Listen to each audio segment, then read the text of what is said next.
More herbs does not mean more growth, so let me show you how I make my Ayurvedic hair oil the right way.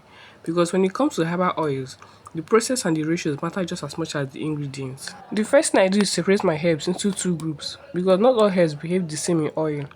The first group is what I call my base growth herbs. These are herbs that gently nourish the scalp and support long-term hair growth. Examples include hibiscus, rosemary, fenugreek, black seed and moringa. These herbs form the base foundation of the oil and they can be used in moderate amounts. The second group is my strong or stimulating herbs, and these herbs include neem, cloves and cinnamon. These herbs are powerful and they can help with scalp health, circulation and build-up, but they can also cause irritation if they're overused.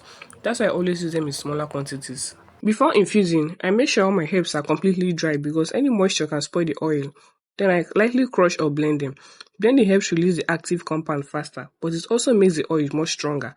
So measuring properly becomes very important. Now you've heard that oil should always dominate the formula. Herbs should only take up about one third of the jar. For around 500 ml of oil, my total blended herbs stay around half a cup maximum, with the strong herbs making up only a small portion of that.